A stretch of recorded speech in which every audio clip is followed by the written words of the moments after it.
សូមជម្រាបសួរលោកគ្រូអ្នកគ្រូទាំងអស់គ្នាខ្ញុំសូមបង្ហាញអំពីមុខងារថ្មីនៅក្នុងថ្នាលបឋម PLP បន្ទាប់ពីបានក្រុមការងារ update background ថ្មីកាលពីល្ងាចមិញអញ្ចឹងខ្ញុំសូមបង្ហាញពីមួយចំណុចទៅមួយចំណុចដើម្បីឲ្យលោកគ្រូអ្នកគ្រូលោកនាយកអ្នកប្រើប្រាស់ងាយស្រួលបាទអញ្ចឹងពេលដែលយើងចូលមកដល់គណនីថ្នាលបឋម PLP Edit យើងនឹងឃើញ3ជម្រើសទី1គឺជម្រើសសិស្ស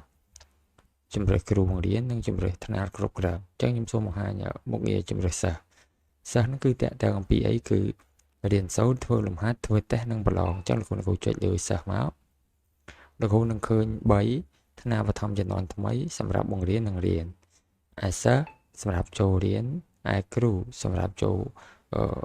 លរៀនក៏បានស្រង់វត្តមានសិស្សក៏បានស្រង់វត្តមានគ្រូក៏បានសម្រាប់គ្រូដែលកាន់ថ្នាក់រៀនដែលមានថ្នាក់ហើយថ្នាលតេស្តនិងប្រឡងគឺសម្រាប់ប្រឡងប្រចាំខែបាទថ្នាលបឋមថ្នាលបឋម PLP ចាស់អញ្ចឹងខ្ញុំសូមចុចលើពាក្យថ្នាលបឋមជំនាន់ថ្មីបាទយើងចាញ់ហើយបាទនេះជាគណនីរបស់សិស្សបាទយើងចុចទៅជាគណនីរបស់សិស្សបាទគណនីរបស់គ្រូយើងចុចទៅលើនេះនឹងមានឈ្មោះគាត់ហើយយើងអាចមានចុះវត្តមានសិស្សចុះវត្តមានរបស់គ្រូបាទអញ្ចឹងខ្ញុំសូមថយក្រោយវិញបាទតទៅមកទៀតយើងចូលថ្នាលតេស្តនិងប្រឡងបាទនេះជាថ្នាលសម្រាប់ធ្វើតេស្តនិងប្រឡងបាទខ្ញុំត្រឡប់ទៅវិញចំណុចទី3គឺថ្នាលបឋមចាស់បាទនេះបាទអញ្ចឹងខ្ញុំត្រឡប់ទៅវិញយើងចប់អញ្ចឹងនៅក្នុងមុខងាររបស់សិស្សហ្នឹងគឺមាន3មានថ្នាលបឋមPLP ថ្មីថ្នាលតេស្តនិងប្រឡងថ្នាលបឋម PLP ចាស់អញ្ចឹងយើងសូមត្រឡប់ថយក្រោយយើងចូលទៅមួយទៀតគ្រូបង្រៀនហ្នឹងយើងមានគ្រប់គ្រងសិស្សថ្នាក់រៀនសាលារៀននិងវគ្គបណ្ដុះបណ្ដាលការចុះវត្តមាននៅក្នុងវគ្គបណ្ដុះបណ្ដាលដែលយើងបានរៀនបាទយើងសូមចុចឲ្យចំគ្រូបង្រៀនហ្នឹងមកលោកគ្រូនឹងឃើញមានថ្នាក់គ្រប់គ្រងសាលារៀនមានន័យថាថ្នាក់គ្រប់គ្រងសាលារៀនគឺជាថ្នាក់ដែលគ្រប់គ្រងទិន្នន័យលោកគ្រូទាំងអស់គ្រប់សាលាគ្រប់រាជធានីខេត្តក្រុងទាំងអស់បាទអញ្ចឹងលោកគ្រូចូលដល់ក្នុងគណនីហ្នឹងមកបាទលោកគ្រូឃើញឈ្មោះអ្នកប្រើប្រាស់បាទលោកគ្រូចង់ស្វែងរកគណនីសូមចុចលើស្វែងរកគណនីគ្រូហ្នឹងមកបាទអញ្ចឹងហើយយើងសូមត្រឡប់ថយក្រោយមកទៀតគឺថ្នាលគ្រប់គ្រងវគ្គបណ្ដុះបណ្ដាលអញ្ចឹងថ្នាលគ្រប់គ្រងវគ្គបណ្ដុះបណ្ដាលលោកគ្រូគាត់ចុចនៅលើថ្នាលហ្នឹងមកគេតម្រូវឲ្យយើងវាយលេខទូរស័ព្ទបន្ទាប់មកលេខសម្ងាត់គឺ4ខ្ទង់ខាងចុងដែលលោកគ្រូទាំងអស់បានចូលរៀនវគ្គចប់អំណានភាសាខ្មែរនិងកញ្ចប់គណិតវិទ្យាហ្នឹងគឺយល់ដឹងហើយបាទខ្ញុំត្រឡប់ថយក្រោយទៀតគឺយើងចូលដល់ថ្នាលទីប្រឹក្សាគរុកោសល្យកម្រិតបឋមគឺសម្រាប់ទីប្រឹក្សាគរុកោសល្យពេលដែលលោកគ្រូចូលទៅលោកគ្រូនឹងឃើញឈ្មោះអានេះដោយសារខ្ញុំបានបង្កើតគណនីហើយតែបើសិនជាលោកគ្រូវិញអត់ទាន់ចាញ់ទេតែបង្កើតគណនីតើតែលោកគ្រូជាទីប្រឹក្សាគរុកោសល្យនៅសាលារៀនបាទទៅទៀតគឺថ្នាលអភិវឌ្ឍសមត្ថភាព CPD បាទថ្នាលអភិវឌ្ឍ CPD ហ្នឹងគឺតម្រូវលោកគ្រូចូលបង្កើតគណនីដើម្បីលោកគ្រូរៀនដោយសារតែនាយកដ្ឋានបឋមសិក្សាក៏បានបង្កើតមុខងារ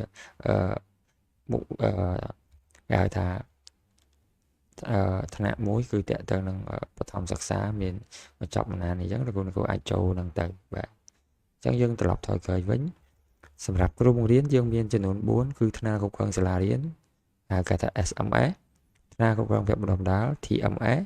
ថ្នាក់រក្សាគរុកោសល្យកម្រិតបឋមសិក្សា MS និងថ្នាក់អភិវឌ្ឍសមត្ថភាព CDP បាទ CDP បាទ CDP មាន4ហ្នឹងសម្រាប់គ្រូបង្រៀនអញ្ចឹងឲ្យលោកគ្រូទាំងអស់ដឹងថានៅក្នុងគ្រូបង្រៀនមាន4ចំណុចដើម្បីយើងបែងចែកមុខងារសិស្សគ្រូនិងគណៈគ្រប់គ្រងហ្នឹងដើម្បីកុំឲ្យមានការយល់ច្រឡំឲ្យងាយស្រួលក្នុងការប្រើប្រាស់យើងបែងចែកជាក្រុមបាទយើងត្រឡប់ទៅក្រោយ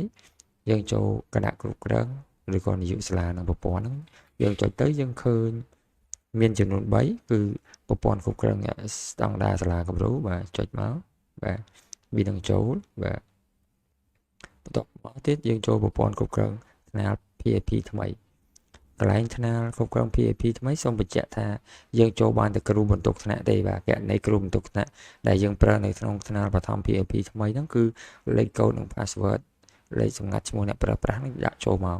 taគេប្រើទៅអីប្រព័ន្ធហ្នឹងបាទប្រព័ន្ធហ្នឹងគឺសម្រាប់គ្រប់គ្រងតាមដានការសិក្សាជាប្រព័ន្ធអេឡិចត្រូនិកមានអ្នកសិក្សាប្រហែលសរុបប្រមាណអីម៉ានហើយលោកគ្រូចង់បង្កើតអីជាមាតិកាលោកគ្រូឈរលើហ្នឹងមកហើយយកពាក្យគ្រប់គ្រងមាតិកាហ្នឹងមកយកសំណួរចម្លើយយើងឃើញតែយើងអត់មិនទៅបង្កើតអីទេគ្រាន់តែដឹងថាប្រព័ន្ធហ្នឹងគឺសម្រាប់គ្រប់គ្រងមាតិកាទាំងអស់សម្រាប់អ្នកសិក្សាយើងអាចចុចផ្ទាំងមើលចឹងទៅអញ្ចឹងលោកគ្រូដឹងថាប្រព័ន្ធគ្រប់គ្រង PLP គ្រប់គ្រងការសិក្សាហ្នឹងគឺចូលបានតែគណនីគ្រូទេគណនីយុចូលអត់បានទេបាទ